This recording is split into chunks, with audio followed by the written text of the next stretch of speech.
The wind carried a strange stillness across the lonely settlement that evening. The kind of hush that made even the horses stop chewing and lift their heads as if something unseen had stepped into the world. The widow stood on her porch, tightening the shawl around her shoulders as she looked across the dusty road. For 3 years she had lived alone at the edge of the old American frontier, tending her small home, guarding her memories, and avoiding trouble whenever it showed its face. But trouble had a way of finding those who weren't ready for it, and she felt it creeping closer with every breath of the cooling wind. She didn't hear the Apache warrior until he was almost at her steps. He moved like a shadow drifting over the earth, tall and powerful, his long hair stirred by the fading light. A dark horse followed at his side, quiet and alert. The widow's heart thudded harder than it had in years. She had seen him before. Once at the trading post and once driving off to drunken ranch hands who tried to corner a young girl. Men feared him. Some admired him from a distance, like a storm you respected because you knew it could flood a valley or save a dying crop. No one ever expected him to walk straight toward the door of the woman who kept to herself. He stopped in front of her, his expression carved from stone. Something fierce burned behind his steady eyes. Not anger, but urgency. Before she could ask what brought him, he spoke in a firm breath that left no room for doubt. "Pack your things and come with me quickly." The words felt too heavy for the quiet evening, too sudden, too sharp. She opened her mouth, but nothing came out. She wasn't used to anyone telling her what to do, not anymore. Not since the day her husband didn't return from the range and she realized the world would not wait for her grief to settle. She learned to chop her own firewood, mend her own fences, ride to the nearest town alone, and keep her distance from men who carried more pride than sense. But this warrior was different. His voice carried a weight that made her heart jump in ways she couldn't explain. "I don't understand," she whispered, steadying herself against the wooden post. "You will," he replied, "but not if you stay here." His tone wasn't cruel, but it held command. Like a man who had made decisions his whole life while riding through danger and dust. She glanced past him, searching the distance for signs of smoke or riders or some storm. She should have noticed.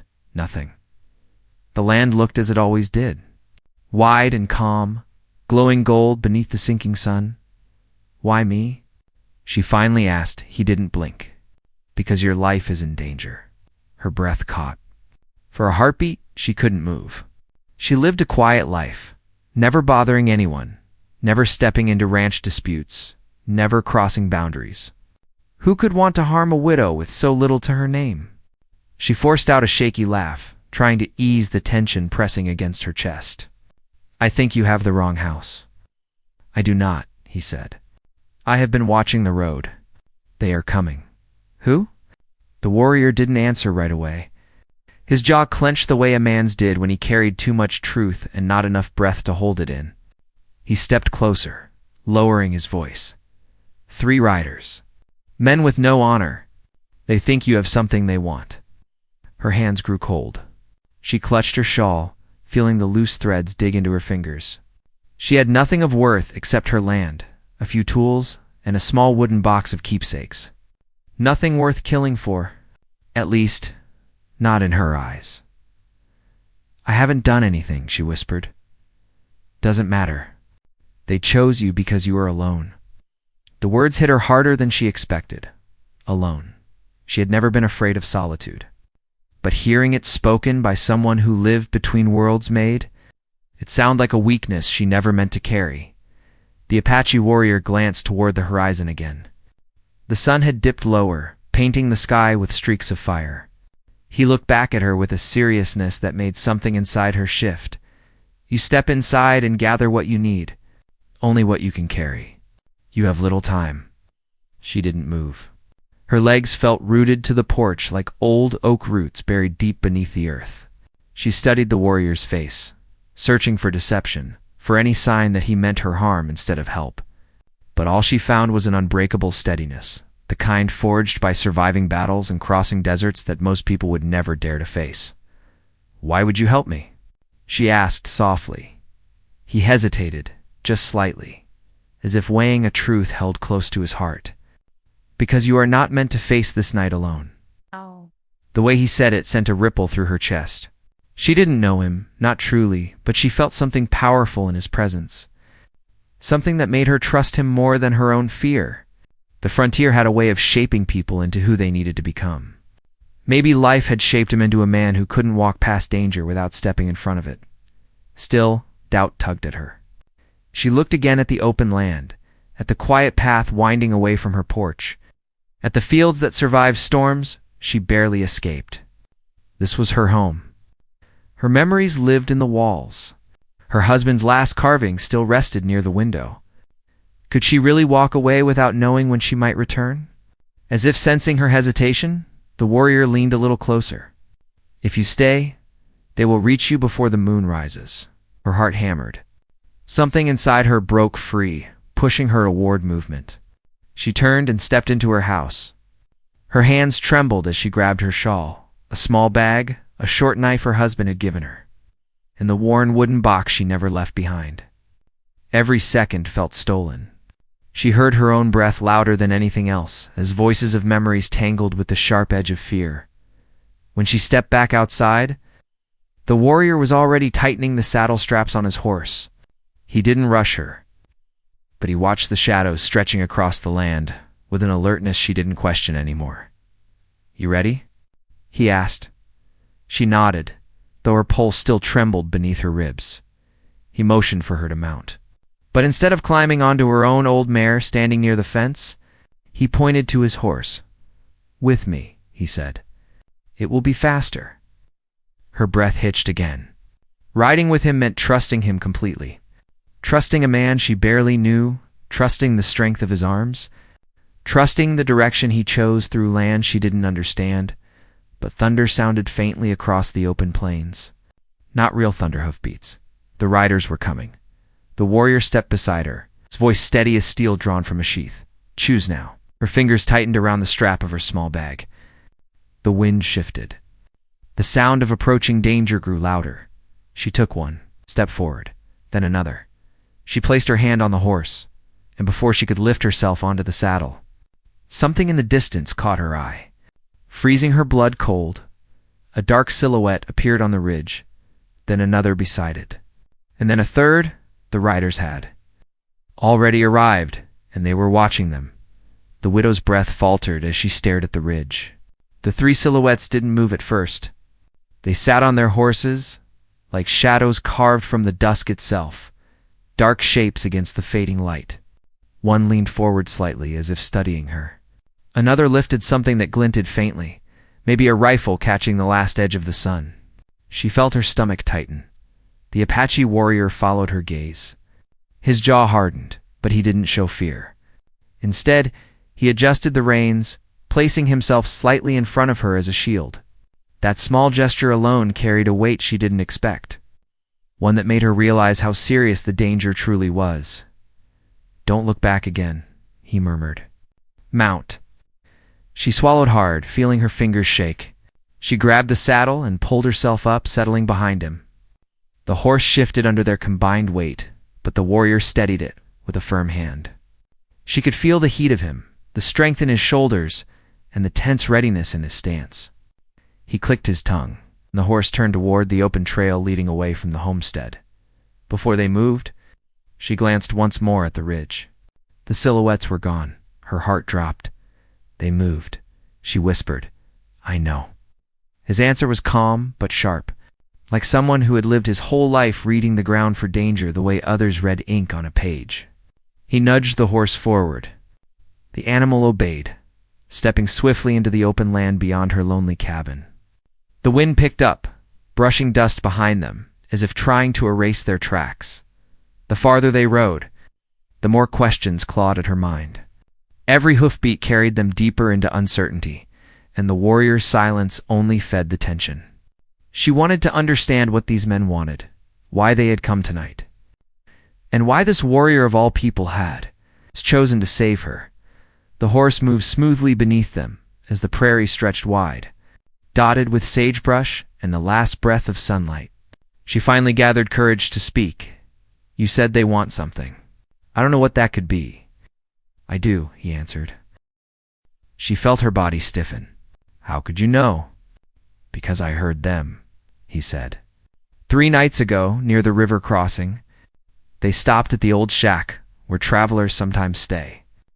I was there hunting signs of a stray pony.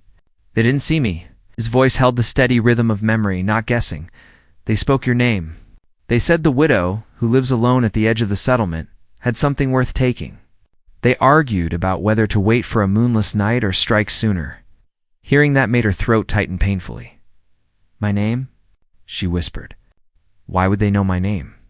Your land runs along a water stream, he said. Small, but clean. A stream like that matters when cattlemen want to push others out. Men without honor don't need you to be guilty of anything. They need you to be alone. Her pulse quickened. She never realized the little stream could be worth killing for. It wasn't much, but in dry seasons it stayed clear while others dried to mud. She had always appreciated it for her garden and animals, never thinking someone else might see it as a prize. But why would you get involved? She asked, lowering her voice. You could have stayed out of it. The warrior didn't answer right away.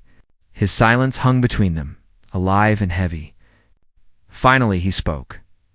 There are times when a person chooses not for themselves, but because the land whispers that a wrong is coming. I don't ignore such whispers. His words sounded like something from another world, yet she felt the truth in them. The Apache way had always been tied to the land, to honor, 2 reading signs most settlers ignored.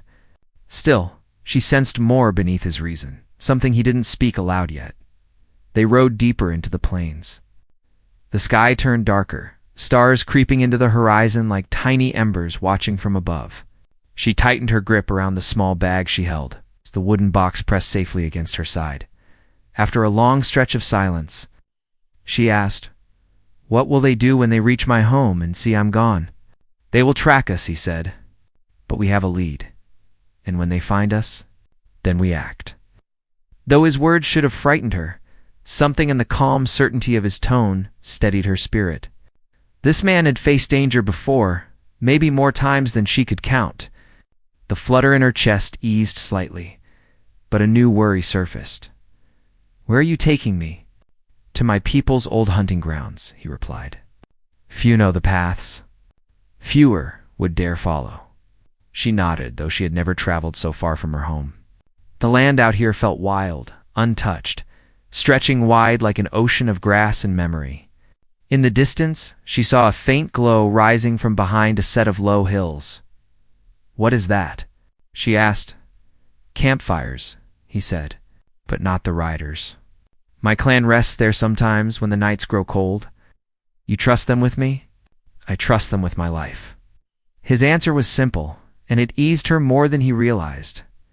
As they neared the hills, the air grew cooler. The horse slowed, and the widow tried to calm the pounding inside her chest. She had never met his clan. She had only heard stories from travelers, tales of great hunters, fierce warriors, and families who lived by honor in ways settlers often misunderstood. She wondered how they would see her, a lonely settler widow, brought into their quiet circle by one of their strongest men, before they reached the fires. The warrior turned his head slightly toward her. There is something else you should know. Her breath caught again. What is it? I learned the riders are not acting alone. A man from the settlement gave them your name. Her spine stiffened. Someone from the settlement? Yes, who? He didn't hesitate. A trader who passes through often. A man called Ridge. She felt the air leave her lungs. Ridge had come by her home 3 times in the last month, offering to buy her land for a price so low it bordered on insult. She had refused each time. He smiled politely, but something in his eyes always felt wrong. Like a snake slithering beneath tall grass, he told them you would be easy to scare, the warrior added, that you lived quiet, trusted no one, and would likely give up your land if pushed hard. A hollow feeling spread through her chest. She had always worried about being alone, but never imagined someone would use her loneliness as a weapon. She felt exposed in a way she hadn't before, like every wall she had built around her life had cracked open. The warrior slowed the horse to a halt before the crest of the hill. You see now why you cannot go back, said. She nodded, though her heart churned. Everything she knew, every memory, Every piece of her old life was tied to that cabin. But going back meant facing men who would stop at nothing. "Are you sure they won't follow us here?" she asked. "They might. But they will not find what they hope to." He dismounted first, then reached up to help her down. His hands were warm, firm, grounding her in the moment. When her feet touched the earth, she breathed in deeply, letting the scent of sage and smoke fill her lungs. Down in the shallow valley, soft glows of fire flickered. She could make out figures, women cooking, men tending horses, children curled in blankets beside older relatives. Laughter echoed faintly, and smoke drifted lazily upward. It felt peaceful, like a hidden sanctuary carved from the wilderness. The warrior stepped beside her. "Stay close. They will not harm you." She followed him down the hill, feeling eyes turn toward them as they approached. Conversations quieted. A few men stood, watching with calm curiosity. A woman, adjusting a blanket on a sleeping child, paused to study her. As they entered the circle of firelight, an older man with gray streaks in his braid approached. His presence was powerful, but gentle. He greeted the warrior in a firm voice before turning his gaze to the widow. "Why does she come with you?" he asked. The warrior answered in a low tone she couldn't fully understand, mixing English with words from his own people. The elder listened carefully, glancing at her from time to time. After a moment, the elder nodded slowly. "You did right to bring her," said. The widow felt her heart loosen slightly, but just as she exhaled, a young scout rushed into the camp from the shadows, breathless and tense. He spoke quickly in Apache, pointing back toward the plains they had crossed. The older man stiffened. The warrior's hand drifted toward the knife at his side. The widow looked between them, her pulse racing. The scout pointed again, urgency sharp in his voice. The riders had found their trail. The moment the young scout's warning reached the camp, a ripple of unease moved through the gathered families. Women paused mid-task. Men exchanged glances loaded with silent messages. Children were quietly pulled closer to their elders. The widow felt the shift in the air like a sudden drop in temperature. Even the horses lifted their heads, ears twitching as if they sensed what stalked the plains behind them. The Apache warrior stepped forward, speaking quickly to the elder. His voice stayed calm, but the urgency beneath it couldn't be missed. The elder replied with short, firm instructions, and several warriors moved into action. Some disappeared into the dark to scout. Others positioned themselves around the camp, forming a silent ring of protection. The widow watched all this unfold, overwhelmed by how fast danger could change the shape of a peaceful night. The warrior turned back to her. "You stay near the fire. Do not wander." "What did he say?" she asked, her voice unsteady. "The riders followed our tracks sooner than expected. They may reach the outer ridge before dawn." Her stomach twisted. "What will they do when they find the camp? They do not know this land. They will not approach without caution, but they will come close enough to scout. And if they see me?" His eyes flickered with something sharp. "Then everything becomes harder." Those words sank deep. She knew she couldn't be the reason these families faced danger. She wasn't sure she could forgive herself if her presence caused harm to people who had shown her nothing but protection. Before she could speak, a woman approached her.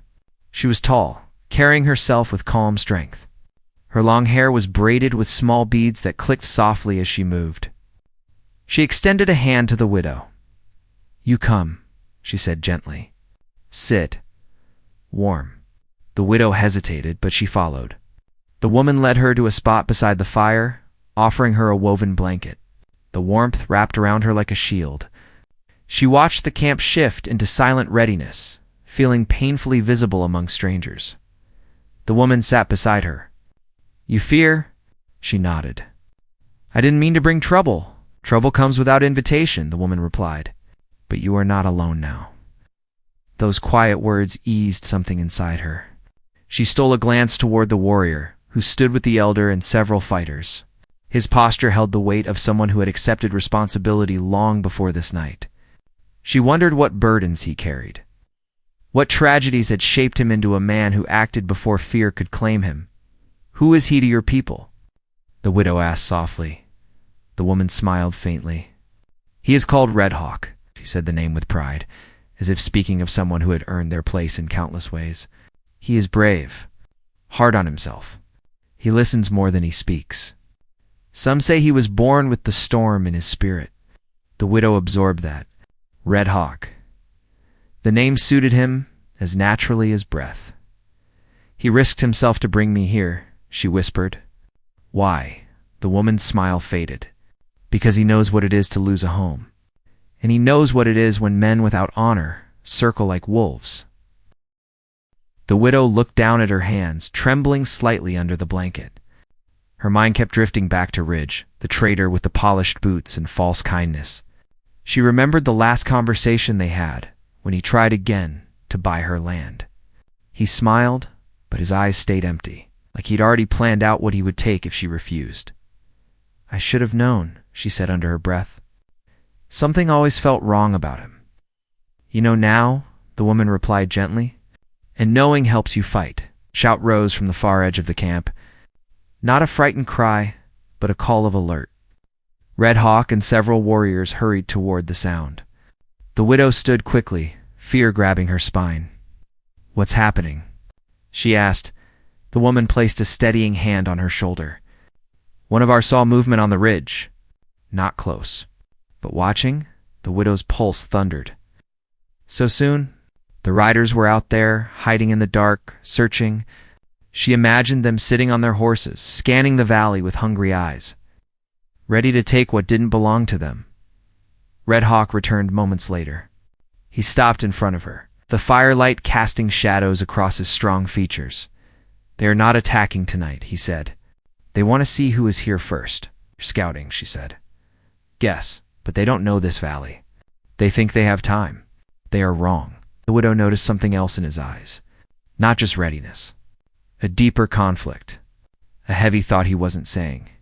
She wanted to ask, but the words stuck. He motioned for her to follow him a few steps away from the fire. She obeyed, clutching the blanket closer. There is something you must understand, he said. They think you are weak, alone, easy to break. That is their mistake. But it is also dangerous. She frowned. Dangerous how? They will try harder because you did not run straight to them. They think you will resist now. She felt her breath slip. I never wanted to fight anyone. You may not have a choice. His words weren't meant to frighten her. They were honest, carved from a life where survival depended on truth, not comfort. What do we do? She asked quietly. We wait for now. When dawn comes, my scouts will follow their path. We will not run blindly. She nodded, but her mind didn't settle. A flicker of guilt burned inside her. These people didn't deserve to be dragged into her troubles. She wanted to tell him she should leave, draw the danger away. But he looked at her as if reading her thoughts. Do not think of leaving, he said firmly. Alone, you will not last. She opened her mouth, but he continued. They would find you before you reached the old riverbed, and they would not show mercy. Her throat tightened, and she looked away, blinking back a sting of helplessness. Red Hawk softened his voice. You are not a burden here.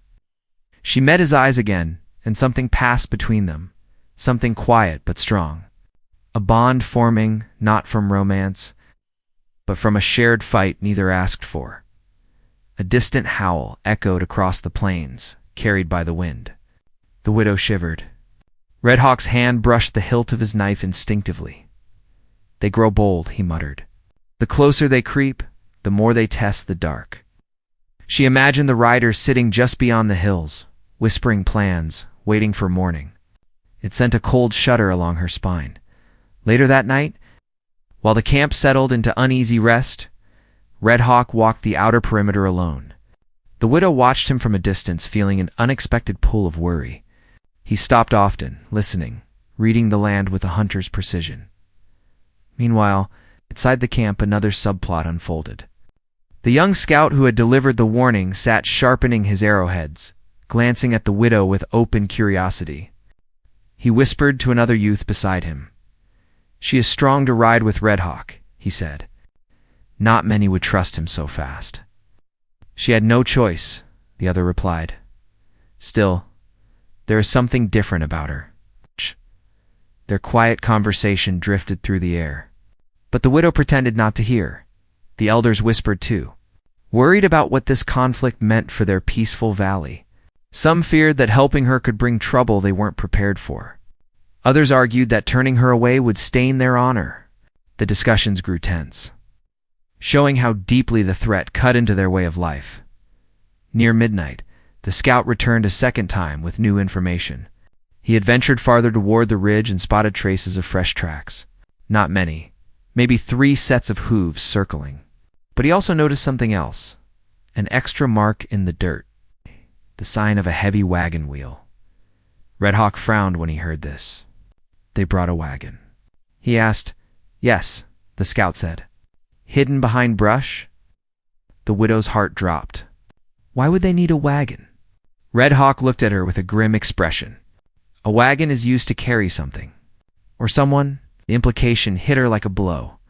They planned to take me, she whispered. Yes, Red Hawk answered. And they expected no one to stop them. A bitter chill crawled through her chest. Ridge had planned everything. He knew she lived alone. He knew no one visited her. He believed she'd vanish without anyone questioning it. Red Hawk placed a steady hand on her arm. They will not take you. She looked up at him, filled with a mixture of fear and determination. Then what happens now? We prepare, he said, and we watch the darkness until the sun rises. The night grew heavier. The fires burned low. Shadows shifted along the hills. The riders lurked somewhere out there, waiting, and the dawn that approached would not bring peace. It would bring the first strike of the coming storm. The night stretched thin around the camp, holding its breath as if the land itself waited for dawn to reveal what hid behind the hills. The widow barely slept. Every time she closed her eyes, she saw the silhouettes on the ridge.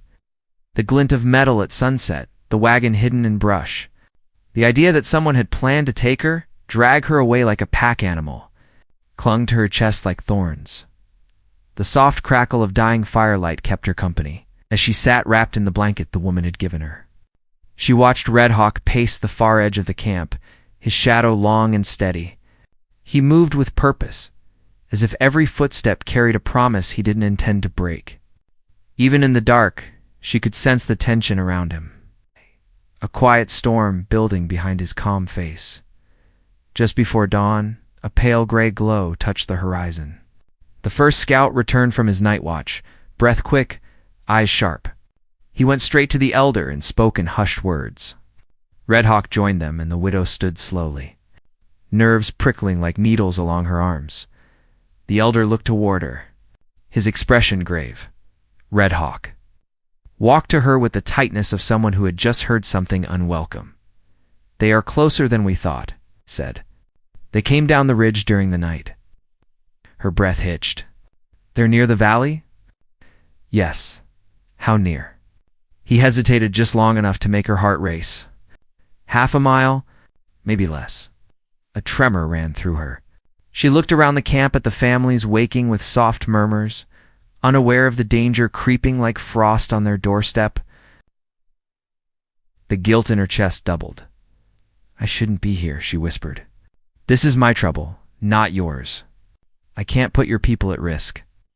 Red Hawk's eyes flashed with something fierce. You think leaving will protect them? It won't. Those men came for you, but men like that don't stop at one harm. If they see you walk out alone, they will take you. And then they will believe they can take from anyone. His words weighed heavier than the cold morning air. She wanted to stay strong, but fear pressed against her ribs. What do they want with me? She asked. They want your land first. But Ridge wants to make an example of you. He clenched his jaw. Men like him hurt the world just by breathing. She swallowed hard, unsure if she could stand tall against someone who had plotted so carefully. Red Hawk lowered his voice. You must trust me. Trust that you were meant to survive this. She blinked back the sting in her eyes and nodded. The elder called the warriors together. 10 men stepped forward, including the scout who had first warned them. They carried bows, spears, knives, and the calm of warriors who understood what it meant to defend not only land but lives. Red Hawk joined them at the front. The elder looked at the widow. "You stay with the women in the inner circle. No matter what you hear, you do not leave them." She nodded, though her heart twisted with fear. The idea of hiding while others risked themselves for her felt unbearable. But she knew she could not fight as they could. Red Hawk touched her arm gently. It was the first time his touch felt more like reassurance than urgency. "I will not let them reach you," he said. "Not today." She wanted to answer, but no sound came out. Only a small nod. The warriors moved silently through the valley, disappearing behind the low hills. The widow watched them go until they blended with the morning haze. Each step they took felt like a piece of her own breath, leaving with them. The camp grew quiet. Women worked quickly to move children and supplies inward, forming a safe ring far from the edges. The older women helped keep the children calm with soft songs. Though everyone felt the tension in the air, the woman who had given her the blanket came to stand beside her. "You stay with me," she said. "We watch the little ones." The widow nodded, grateful for the warmth of another presence, as they settled near the inner circle. A young boy tugged on the widow's sleeve. "Are the riders coming?" he asked with wide, honest eyes. Her throat tightened. She didn't want to frighten him. "The men are making sure we are safe," she said gently. "They will stop the riders before they reach us." The boy nodded, trusting her without hesitation, and went back to helping a girl gather small pieces of firewood. But the widow's hands wouldn't stop shaking. Hours passed with the slow, creeping weight of waiting. The sun climbed, warming the valley, but offering no comfort. Shadows shifted across the hills. Every sound, every hoarse snort, every flutter of wings made the widow snap her head toward the edges of the camp, expecting the riders to burst through at any moment. Finally, the scout returned again, breathless, dirt smeared across his boots.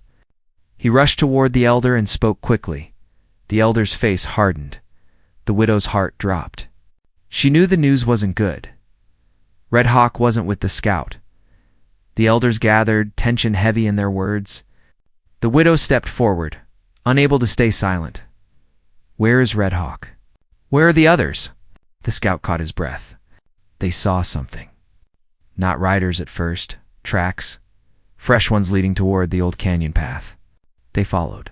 Her pulse thudded so hard it hurt. Tracks from the riders?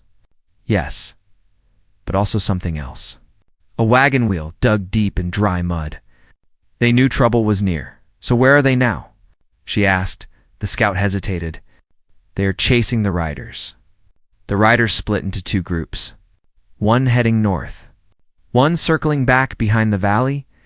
The widow's skin went cold. Behind the valley? They planned to attack from the opposite side. Fear surged through her.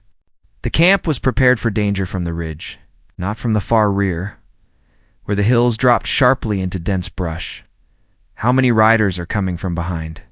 she asked. The scout lowered his eyes. "Not 3-6. The breath left her lungs.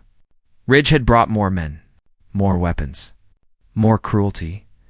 The women around her exchanged worried murmurs. Children clung closer. Even the horses grew restless. The elder barked orders. Half the remaining warriors moved to take defensive positions near the rear hills. The widow felt panic rising like a wave she couldn't keep down. "I should not have come here," she whispered, voice cracking. "I should have run in the night." The woman beside her turned sharply. "Do not speak like that. Running would only feed their hunger. You stand here because you have courage even in fear." The widow stared at the ground. Her courage felt thin as thread. A sudden, sharp whistle echoed.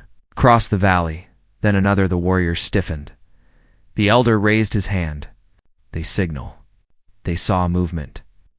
The widow's heart raced. She scanned the hills, searching for any sign of Red Hawk. Only wind and sunlight met her eyes. Another whistle cut through the air. This one was closer. The elder's expression changed from worry to alarm. The scout shouted, "They're here." The widow turned sharply toward the far end of the valley. A line of figures emerged from behind the trees, dark shapes moving fast, horses kicking up dust. 6 riders, just as the scout had said, heading straight toward the camp. Women gasped. Children cried out. The warriors rushed forward, and at the front of the riders, she saw Ridge, his hat brim low, his expression cold. He rode with a confidence that made her blood run cold. He lifted his rifle and pointed toward the camp with a slow, cruel smile. The widow's whole body trembled. She wanted Red Hawk. She needed him. But he was somewhere out there, chasing the other group. Unaware of what was breaking loose behind them, the elder barked commands. The warriors took formation, bows drawn, blades ready. Dust swirled in the sunlight as Ridge and his men closed in. The widow grabbed the hand of the woman beside her. Red Hawk will come, the woman whispered. The sound of hooves thundered louder. The widow backed up with the children, her heart hammering. Ridge shouted across the valley, "Give me the widow, and no one else gets hurt." The words cut her like a blade. The warriors tightened their stance but said nothing. Ridge lifted his rifle higher. Last chance. The widow stared at him, anger and fear twisting inside her. She couldn't let his words define her fate. Not anymore then, just as Ridge spurred his horse. Forward a cry echoed from the opposite hill. Not a cry of fear, a warrior's battle call, and another and another. The widow spun toward the sound. Figures burst from the Ridge. Red Hawk and his men riding hard, fast, fierce, racing back toward the camp with dust flying behind them. Red Hawk's voice rose across the valley. Hold your ground. Clash was moments away. The widow's breath stopped in her chest. Everything was about to break open. The moment Red Hawk's voice rang across the valley, the air shifted. Hope sparked inside the widow's chest, faint but real. Ridge jerked his head toward the ridge, startled to see the warriors returning so fast. Dust rolled across the plain like a rising storm as Red Hawk and his men charged down the slope with fierce determination. The widow felt her heart rise for the first time since the trouble began. The riders who came to steal her life now faced men who would fight for it. Without hesitation, Ridge cursed loudly and pulled his rifle tighter. Stand your ground, he snapped to his men, but she could see the tremor beneath his false confidence. He had counted on surprise, not on courage. Red Hawk closed the distance, his horse cutting through the valley with the speed of a hawk diving for prey. His warriors fanned out behind him, each one ready to defend their land and the people under their care. Ridge's men shifted in their saddles, uneasy under the weight of the approaching storm. The widow stepped back with the children, heart pounding. Praying silently, Red Hawk reached the front line of warriors from the camp and slid off his horse in one fluid motion.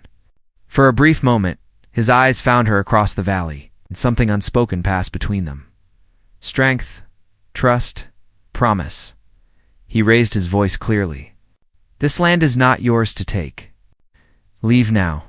Ridge laughed harshly. I'll leave when I get what I came for. The widow belongs to me. The words were like ice. The widow's hands curled into fists. She had survived loss, loneliness, harsh winters, in a world that didn't care if she lived or died. But she had never belonged to anyone before Red Hawk could answer. She stepped forward, her voice steady though her knees shook. I am not yours. I will never be yours. Her words carried across the field, cutting through the tension like a blade. Ridge's face twisted with anger. You think you can hide behind them? He spat. You think they'll protect you when I decide to take what's mine? Red Hawk stepped in front of her, calm but firm. She is under our protection. You will not touch her. Ridge lifted his rifle, but Red Hawk raised his hand, signaling his warriors. In a heartbeat, bows lifted, arrows aimed with precision. Ridge froze, realizing one pull of the trigger would end badly for him. The valley fell still. For a long moment, no one moved. Dust hung suspended in the air. Horses pawed the earth restlessly. Everyone waited for the next breath, the next choice, the next spark that would change everything. Ridge's men shifted nervously. They had not planned for a circle of warriors surrounding them from every angle. Their courage wavered. One rider lowered his gun slightly. Another backed his horse away a few steps. Ridge sensed their fear and clenched his jaw. He still believed he could push his way through with threats alone. "This isn't over," he snarled. "You're all making a mistake." "The only mistake," Red Hawk answered, "is believing a man can take what he wants by force and call it victory. Leave now." A long silence followed. Slowly, Ridge saw the truth in the warrior's eyes. They were not frightened. They were ready. Ready to defend. Ready to end whatever violence he brought. Finally, Ridge spat into the dirt and yanked his reins. "Fine," he said, voice bitter, "but I'll settle this later." He turned his horse sharply. 2 of his men followed him without hesitation. The others hesitated a moment longer, then turned as well. They rode hard toward the ridge, vanishing into the thinning morning fog. The moment they disappeared, a wave of relief washed over the camp. Women relaxed their shoulders, children peeked out from behind their elders, and the warriors lowered their weapons. The widow exhaled the breath she had been holding for what felt like hours. Red Hawk's gaze softened. "You won't be." The decision settled in her heart like a final piece falling into place. The world that had once felt so wide and empty now felt full, warmer than she ever expected. She looked around at the people who had saved her life, who had taken her in without asking for anything in return. "I want to stay here," she said quietly. "If your people will have me." The woman beside her clasped her hands warmly. "You helped our little ones stay calm. You have a place here." The elder nodded. "You are welcome if you choose to stay." Red Hawk studied her with a softness she had not seen before. You would not be alone again. She felt tears gather at the corners of her eyes. Not from sadness, but from something deeper. Gratitude, belonging, hope. "I'd like that." She whispered. In the days that followed, the camp returned to its peaceful rhythm. Children played near the creek. Women sang while preparing meals. Warriors repaired weapons and tended horses. The widow found her place among them naturally. She helped with weaving, gathered herbs, learned to prepare simple medicines, and grew closer to the people who had sheltered her. Red Hawk visited her often, sometimes to talk about the land, sometimes to check on her safety, and sometimes simply to sit beside her in the quiet of the evening. Their bond deepened with each passing day, not rushed, not forced. Just 2 souls finding strength in each other. One evening, as the sun dipped behind the distant ridges, Red Hawk walked with her to the edge of the valley.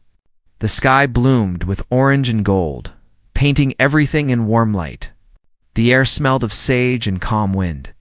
"You have courage," he said. "More than you believe," she smiled softly. "I think I found it here." "You found it inside yourself," he corrected gently. "This land, these people, we only helped you remember." They stood together in silence, watching the land that had brought them together. The land that had tested them and finally given them peace. She felt safe beside him, safe in a way she had not felt since long before she became a widow. "Red Hawk," she said quietly, "do you think Ridge will return?" "Maybe," he answered honestly. "But if he does, he will not find you alone." Her heart steadied at his words. She looked up at him, seeing not only the warrior who saved her life, but the man who respected her strength, her spirit, and her place beside him. He extended his hand. She placed hers into it without hesitation, and together they walked back toward the warm glow of the campfires, toward a new beginning shaped by courage, honor, and unexpected love. The widow no longer feared the dark horizon because she had found her home, and Red Hawk walked by her side.